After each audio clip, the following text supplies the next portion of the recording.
चलो write down absolute value function और modulus function.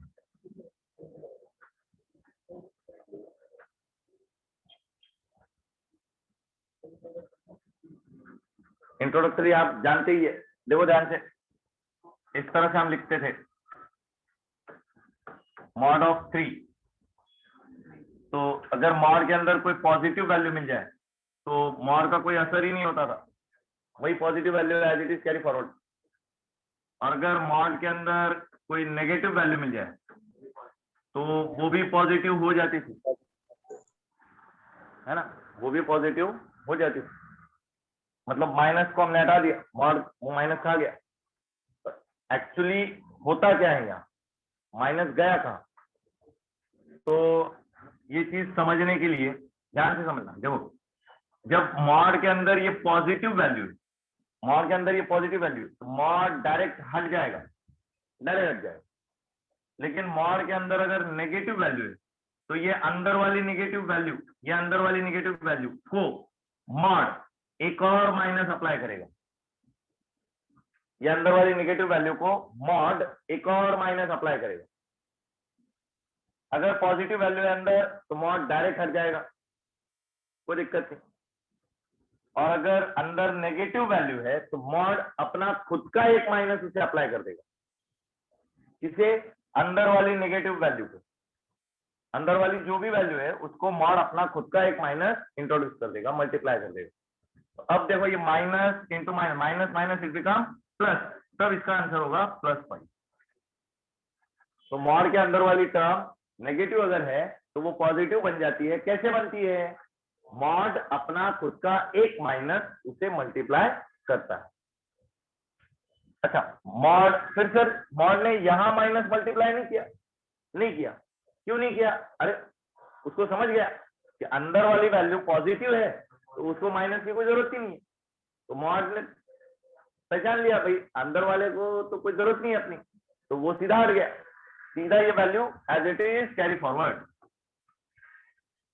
ठीक है, तो ध्यान से समझना, मॉड एक्स ये दोगला फंक्शन है, मतलब कभी इसका वैल्यू अगर अंदर, यहां अंदर पॉजिटिव है, अंदर वाला नंबर ये पॉजिटिव है, मतलब x इज ग्रेटर देन और इक्वल टू 0, अंदर वाला फंक्शन ये अगर पॉजिटिव है या इक्वल टू 0 है तो मॉड अपने आप हट जाएगा और सीधा x का value as it is carry forward होगा।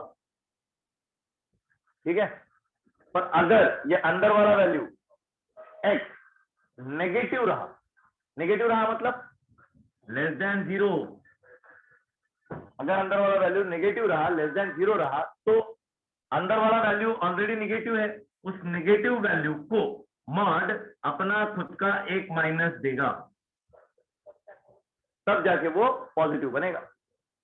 सर मॉड का आंसर नेगेटिव तो नहीं होता है, अरे नेगेटिव है कहां, नेगेटिव है ही नहीं सर, दिख तो रहा है, अरे अभी हाल फिलहाल दिख रहा है, पर जो x है ना, x वो तो नेगेटिव है, देख लो, तो एक माइनस x में भी तो है, एक माइनस x में छुपा हुआ है, तो वो माइनस और ये माइनस, माइनस माइनस का प्लस, तो फाइनली आंसर पॉजिटिव होने वाला। तो मॉड एक्स दोगला फंक्शन है, इसके दो अलग अलग आंसर मिलते हैं, एक पॉजिटिव एक्स भी होगा या नेगेटिव एक्स भी होगा, डिपेंड करता है अंदर वाला, मॉड के अंदर जो फंक्शन या वो पॉजिटिव है या नेगेटिव है। अगर अंदर वाला फंक्शन पॉजिटिव है तो मॉड एक्स सीधा हट जाएगा, उसका आंसर एक्स आ जाएगा। अंदर वाला फंक्शन अगर नेगेटिव है तो फिर मॉड उस अंदर वाले स्ट्रक्चर को अपना खुद का एक माइनस अटैच करेगा और तब वो जाके हटेगा, तब तक तो नहीं हटेगा।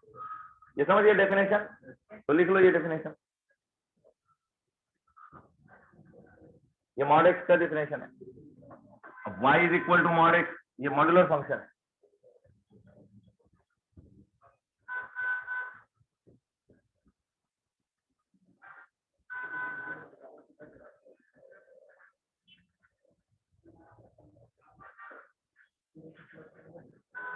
या तो कई लोग इसको क्लब करके भी लिखते हैं, कैसे कि y is equal to mod x is equal to plus x और माइनस एक्स, तो यहाँ प्लस और माइनस एक्स। अब ये डिपेंड करेगा अगर x पॉजिटिव है तो प्लस एक्स कैरी कर लो, अगर x नेगेटिव है तो माइनस एक्स कैरी कर लो।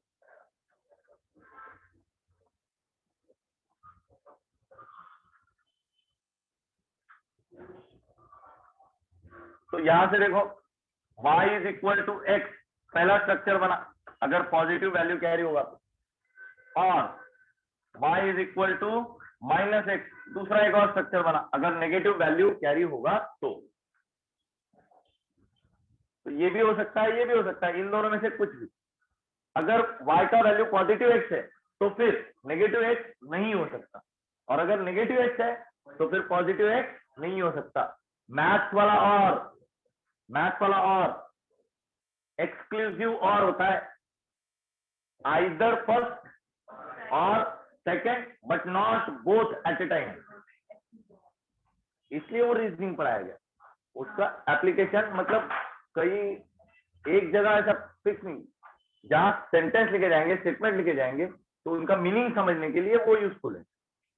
ये हो सकता है या ये हो सकता है but not both at a time, दोनों एक साथ तो कभी नहीं मिलेंगे, भले लिखने में ऐसा लिखा हो पर not both at a time, either this or that.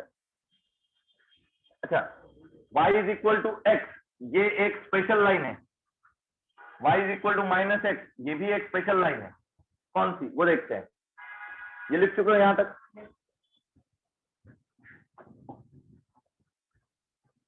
ये axis system, x axis, y axis, origin 1 2 3 4 1 2 3 4 -1 -2 -3 -4 -1 -2 -3 -4। ठीक है, अब देखो ये पॉइंट मैंने 1 1 कंसिडर कर लिया, इधर से भी 1 इधर से भी 1, एक्स कोऑर्डिनेट 1 वाई कोऑर्डिनेट 1, तो दोनों कोऑर्डिनेट सेम है, मतलब y is equal to x. मैंने 2 2 ये पॉइंट कंसिडर कर लिया, x is equal to 2 y is equal to 2, तो 2 2 ये भी पॉइंट, तो y is equal to x, तो 3 3 4 4 5 5 6 6 7 7, तो y is equal to x के लिए ये लाइन बनेगा भाई, ये लाइन है y is equal to x के लिए। ठीक है, 0 0 भी तो उस पर लाया करेगा, x 0 देन y आल्सो 0। अच्छा, क्या ये लाइन पीछे नहीं आएगी? तो इस पॉइंट के बारे में जज कर लो, ये पॉइंट क्या है, x कोऑर्डिनेट -1 है और y कोऑर्डिनेट भी -1 है, ओके, तो y is equal to x में तो ये भी आएगा। बट समझ लो ध्यान से, यही वो लॉजिक का यूज है। हमने लिखा था y is equal to mod x is equal to दो अलग अलग वैल्यू, आइदर पॉजिटिव x और नेगेटिव x। पॉजिटिव x कब होगा, x is greater than equal to 0, negative x कब होगा, x इज लेस देन 0। तो अगर हमने ये पॉइंट कंसीडर किया और इस ग्राफ को इधर खींच लिया, तो यहां क्या होगा, y इज इक्वल टू -1 और x इज इक्वल टू -1, तो y is equal to x तो आ जाएगा, बट x का वैल्यू तो नेगेटिव है, x का वैल्यू तो नेगेटिव है, x का वैल्यू नेगेटिव जब रहेगा तो y is equal to x होता ही नहीं है, y is equal to x होता ही नहीं है, तब होता है y is equal to -x। तो ग्राफ इधर तो खींच नहीं सकते, तो पॉइंट ये इस ग्राफ पे ऐड नहीं कर सकते। यहां तक समझ गया? अरे कुछ नहीं, अगर x इज इक्वल टू -1 लिखा तो y is equal to -1, y is equal to x, ऐसा चलता रहेगा। ये y is equal to x का ग्राफ है, दोनों सेम है, पर यहां हमने डिफाइन कर दिया है कि x अगर नेगेटिव रहा, x अगर नेगेटिव रहा तो y is equal to x पे होगा ही नहीं, x नेगेटिव रहा तो y is equal to -x पे होगा, y is equal to -x पे होगा, लेकिन y is equal to -x ये तो नहीं है। हाँ, तो जब x पॉजिटिव रहेंगे तो ये ग्राफ सही है, अब y अगर सॉरी x अगर नेगेटिव रहा, x अगर नेगेटिव रहा तो x का वैल्यू नेगेटिव होगा, लेकिन उसे मॉड का माइनस लगेगा और y का वैल्यू फाइनली पॉजिटिव ही मिलेगा। तो y पॉजिटिव और x नेगेटिव, तो x नेगेटिव y पॉजिटिव सेकंड क्वाड्रेंट में लाया जाता है। या तो फिर दूसरा line y is equal to minus x, दूसरा line y is equal to minus x, वो इस तरफ इधर होगा। ये लाइन है y is equal to minus x. तो जब मॉड्यूलर फंक्शन में अंदर वाला टर्म पॉजिटिव रहेगा तो ग्राफ इस तरफ जाएगा, y is equal to x line पे, और अगर अंदर वाला फंक्शन नेगेटिव रहा तो फिर ग्राफ इस तरफ जाएगा, y is equal to minus x की तरफ। जनरली थोड़ा सा ध्यान वाली चीज है, ये 45 डिग्री का इंक्लिनेशन है, इधर भी 45 डिग्री का इंक्लिनेशन है, इधर भी 45 डिग्री है, और ये भी 45 डिग्री है। तो उस तरह से थोड़ा सा ड्रॉ करते हुए बी केयरफुल, एकदम से सुला नहीं देना है लाइन को, एकदम से सुला नहीं देना है।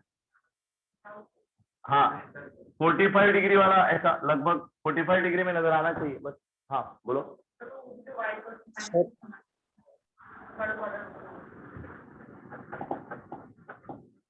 थर्ड ये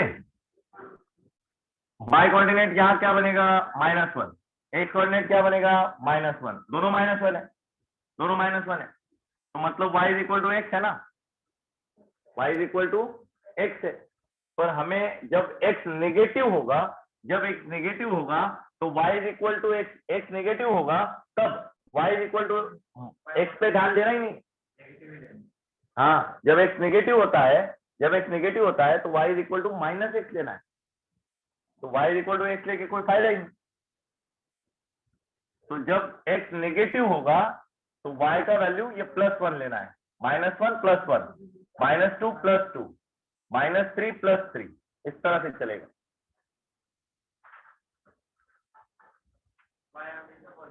y हमेशा पॉजिटिव रहेगा, y का फाइनल आंसर ये भी पॉजिटिव है, और ये दिखता है नेगेटिव पर एक्चुअली यहाँ x नेगेटिव है, तो minus minus it become plus, तो y का वैल्यू हमेशा पॉजिटिव है, मतलब ग्राफ x एक्सिस के अबव ही रहेगा। नहीं ये भी रहेगा, जब x का वैल्यू नेगेटिव आएगा तब ये लेना पड़ेगा ग्राफ। हाँ तो एक्चुअली मॉड का ग्राफ ये पूरा v, ये पूरा v शेप, ये पूरा मॉड x का ग्राफ है। अगर x पॉजिटिव है तो इधर वाला ग्राफ वैलिड है, और x नेगेटिव है तो इधर वाला ग्राफ वैलिड है। तो अंदर वाला x क्या है उसके ऊपर डिपेंड करता है, पॉजिटिव रहा तो इधर वाला ग्राफ ड्रॉ करो, नेगेटिव रहा तो इधर वाला, और ऐसा है लिखा हुआ मॉड x। अब जानते ही नहीं हम x पॉजिटिव है कि नेगेटिव है, तो फिर दोनों ड्रॉ करके रखो कि पॉजिटिव लिया तो ये वैलिड होगा, नेगेटिव लिया तो इधर वाला वैलिड होगा। तो हमेशा अब यहां से आगे जब भी मॉड्यूलर फंक्शन आपके सामने होगा तो ये बीच वाला वैल्यू यहाँ 0 करेंगे, बीच वाला वैल्यू 0, तो इसलिए ग्राफ यहाँ 0 पे स्टार्ट हो रहा है। बीच वाला वैल्यू कहाँ 0 होगा, at x is equal to 0, तो इसलिए ग्राफ यहाँ से स्टार्ट हो रहा है। ठीक है, इधर 45 डिग्री वाला इंक्लिनेशन और इधर भी 45 डिग्री वाला इंक्लिनेशन, ना एकदम नजदीक चाहिए ना एकदम दूर दूर चाहिए, थोड़ा सा हाँ अंदाजे से, हाँ both are perpendicular to each other, ये भी बोल सकते हो। तो ये इधर है y is equal to +x, ये इधर है y is equal to -x, दोनों मिलके कंबाइन करके इसे बोला जाएगा y is equal to mod x। ठीक है, लिख लो ये ग्राफ, ये y is equal to x और ये y is equal to -x, दोनों मिलके ये ग्राफ है, वही है, यही दिखाया है।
हो गया लिख के।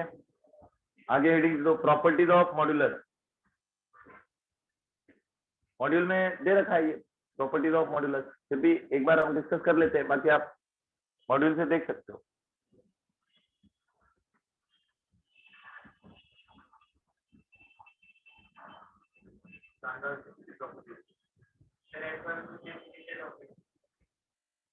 बस यही है मॉड्यूलस और फिर ग्राफ। हाँ थोड़े बहुत देखो, absolute function, rational function, irrational function and then their graph, खत्म। Modulus, rational, irrational and their graph.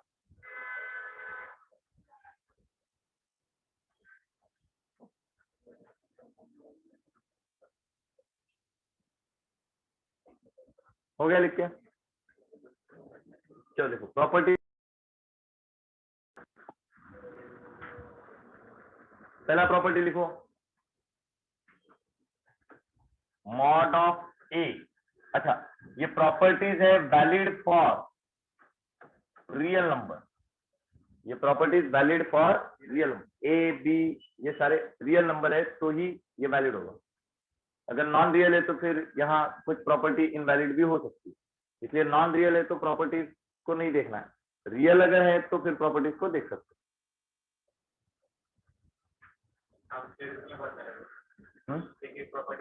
हाँ जी बिल्कुल।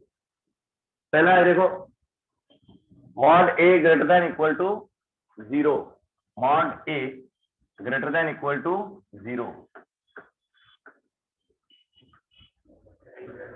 अब ऑब्वियस है, देख लो, अगर ए का वैल्यू पॉजिटिव है तो मॉड हट जाएगा, आंसर ये आएगा। ए मतलब वही पॉजिटिव वैल्यू, तो पॉजिटिव वैल्यू मतलब ग्रेटर देन 0 ही होगा। अच्छा, अंदर अगर 0 रहा तो भी मॉड सीधा हट जाएगा, 0 ही रहेगा, तो इक्वल टू 0 भी हो सकता है।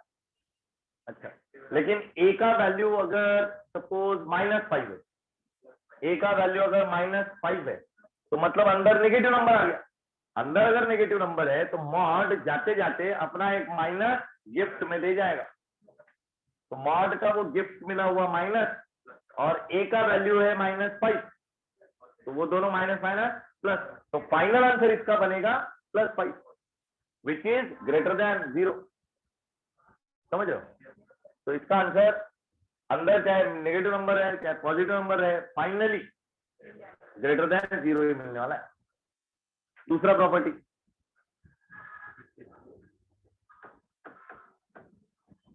इसका आंसर क्या होगा, मॉड डायरेक्टली हट जाएगा अगर ए पॉजिटिव रहा तो। अच्छा, इधर ए पॉजिटिव है तो इधर भी ए पॉजिटिव है, ए पॉजिटिव है, पर अब मॉड के अंदर जो नंबर है टोटल ये वाला, ये नेगेटिव बन गया ना, तो मॉड के अंदर जब नेगेटिव मिल रहा है तो मॉड अपना एक माइनस दे देगा जाते जाते, तो भी इसका आंसर फिर प्लस ए ही होगा, ये भी इसका आंसर ए ही होगा, तो दोनों सेम है, इक्वल है।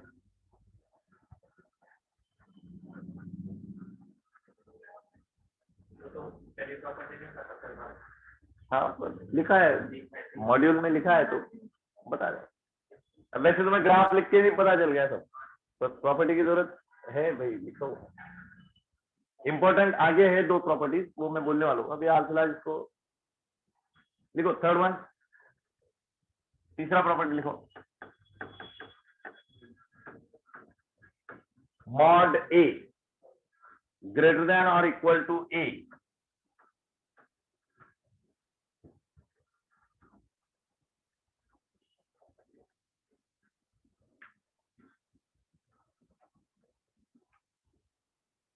सर ऐसा कैसे? अरे सिंपल सी बात है, अगर ए का वैल्यू -5 है तो कैसे होगा, minus mod of -5 greater than equal to -5, इसका answer +5 which is greater than equal to -5 हो गया वैलिड। कोई डाउट? इसके साथ में लिखा हुआ है और वो भी लिखो।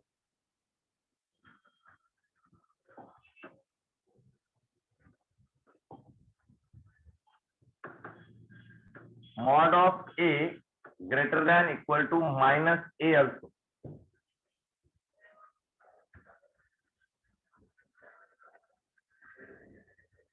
अब यहाँ a का वैल्यू पॉजिटिव ले लो,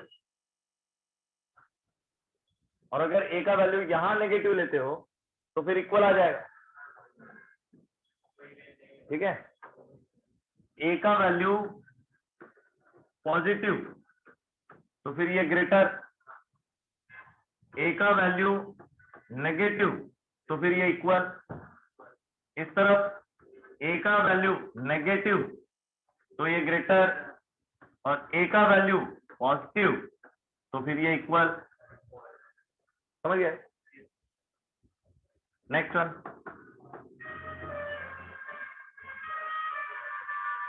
mod of AB equal to mod of A into mod of B।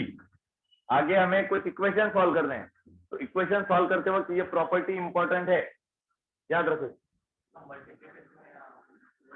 Multiplication dot mod of A into B is equal to individual mod का product mod of A into mod of B।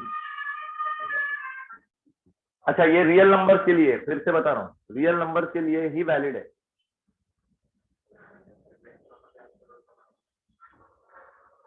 उसी तरह से next, mod of A upon B is equal to mod of A divide by mod of B। Simple सी।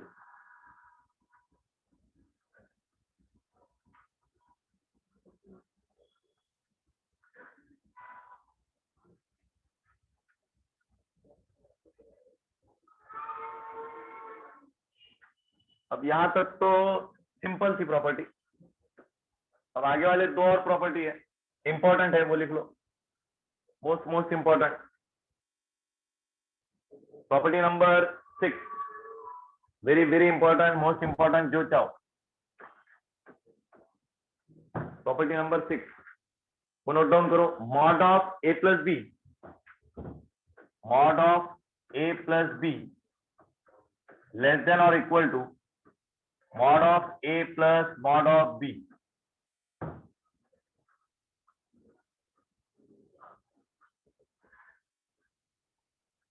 और नीचे लिख लो, equality hold when AB product greater than 0। Equality hold when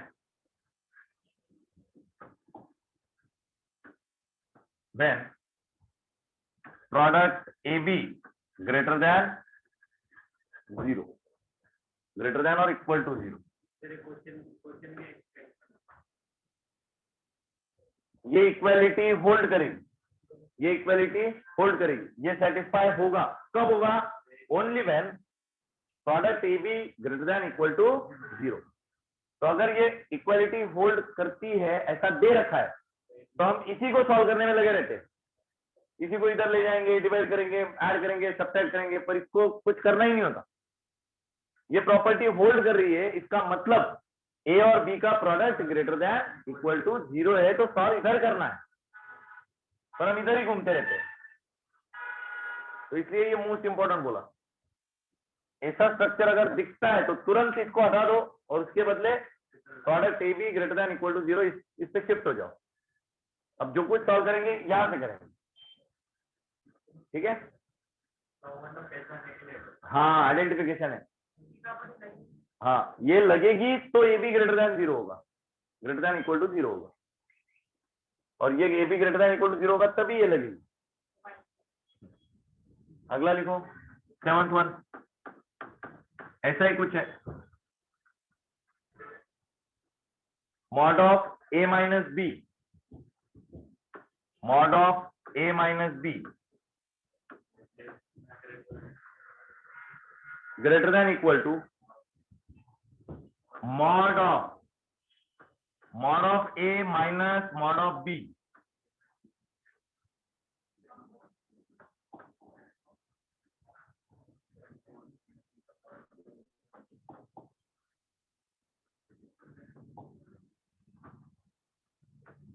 ऐसे होगा। अब बड़े से मॉड में दो छोटे छोटे मॉड का subtraction.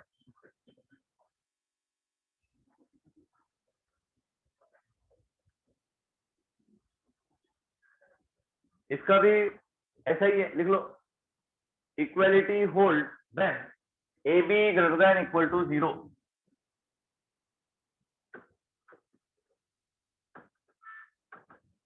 Equality hold when AB greater than equal to 0।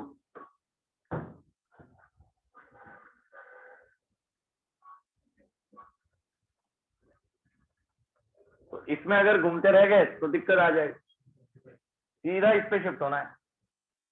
ये मोस्ट इंपॉर्टेंट है, याद रखो।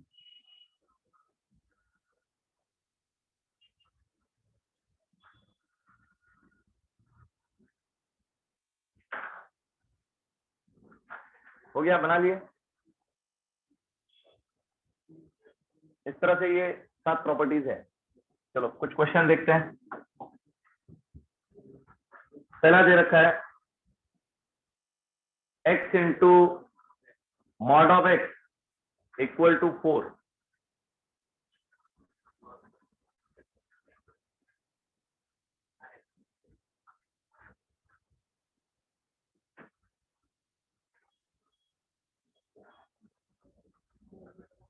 x into mod of x is equal to 4। और क्वेश्चन दिया जाएगा सॉल्व फॉलोइंग लीनियर इक्वेशन। ये लीनियर इक्वेशन हमें सॉल्व करना है। तो यहां केस बनाने पड़ेंगे। केस 1, पहला केस हम बनाएंगे x का वैल्यू ग्रेटर देन 0 है।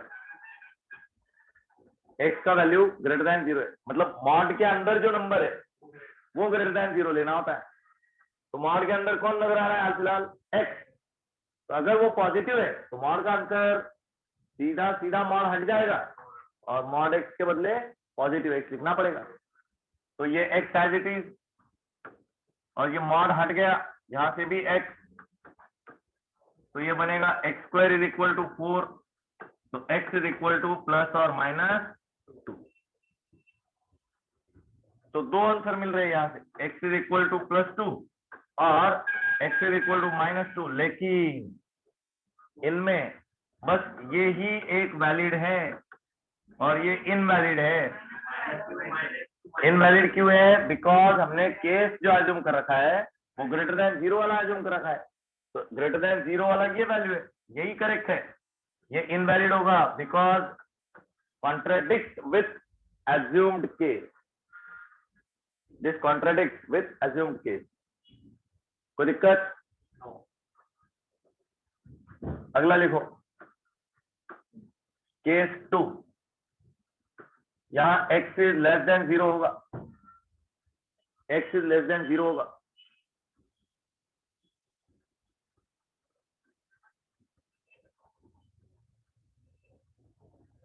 x इज लेस देन 0 के लिए क्या लिख सकते हो? x नेगेटिव, x का वैल्यू नेगेटिव, नहीं जो भी हो, अभी ये x तो एज इट इज, और यहां जब x नेगेटिव होगा तो मॉड का सिंप्लीफिकेशन में लिखता हूं माइनस x। सर ये मॉड फिर से, अरे मॉड नहीं है, ब्रैकेट बनाया, ब्रैकेट बनाया है वो। ऐसे ब्रैकेट बनाते हो ना, राउंड ब्रैकेट। मॉड हट गया, x का वैल्यू खुद एक नेगेटिव नंबर है, वो बात की बात, वो बाद में देखेंगे। अभी हाल फिलहाल x के बदले x, और जब मॉड x हटेगा तो अंदर वाला वैल्यू नेगेटिव होने की वजह से मॉड अपना एक माइनस उसे अटैच कर देगा, बस सिंपल सी बात है। तो ये minus x and is equal to 4, ऐसा होगा।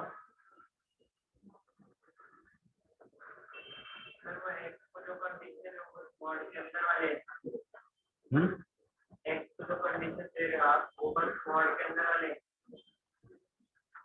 के अंदर वाली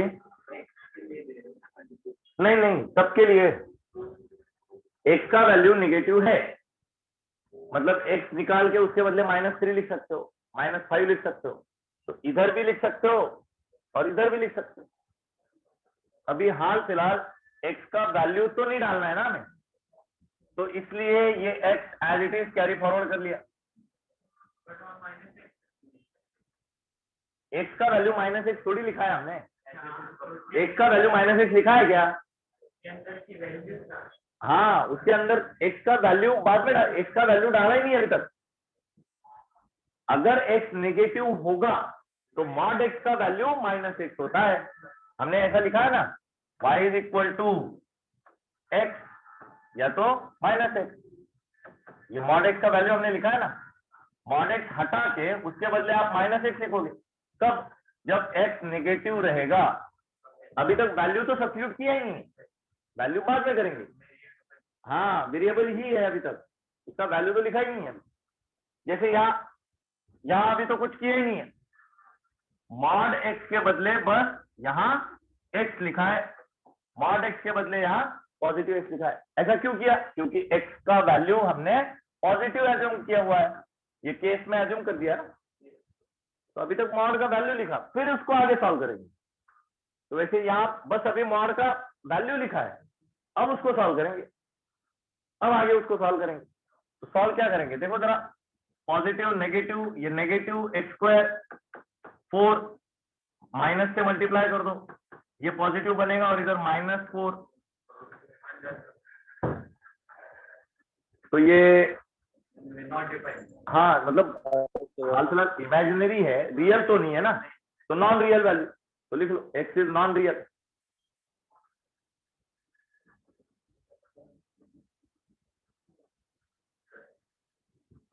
तो नॉन रियल इसलिए इनवैलिड।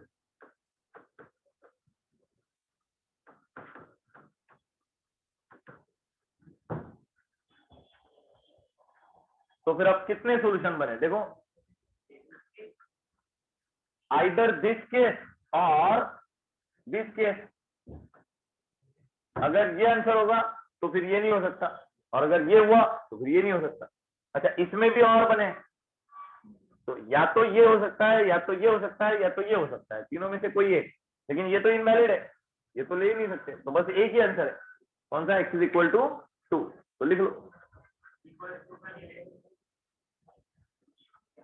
इक्वल टू 0 ले ही नहीं सकते ना भाई, इक्वल टू 0 लिया तो इनवैलिड ही हो जाएगा।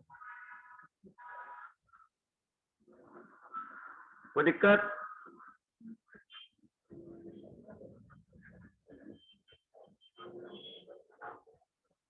ठीक है, बाकी नेक्स्ट लेक्चर कंटिन्यू करेंगे।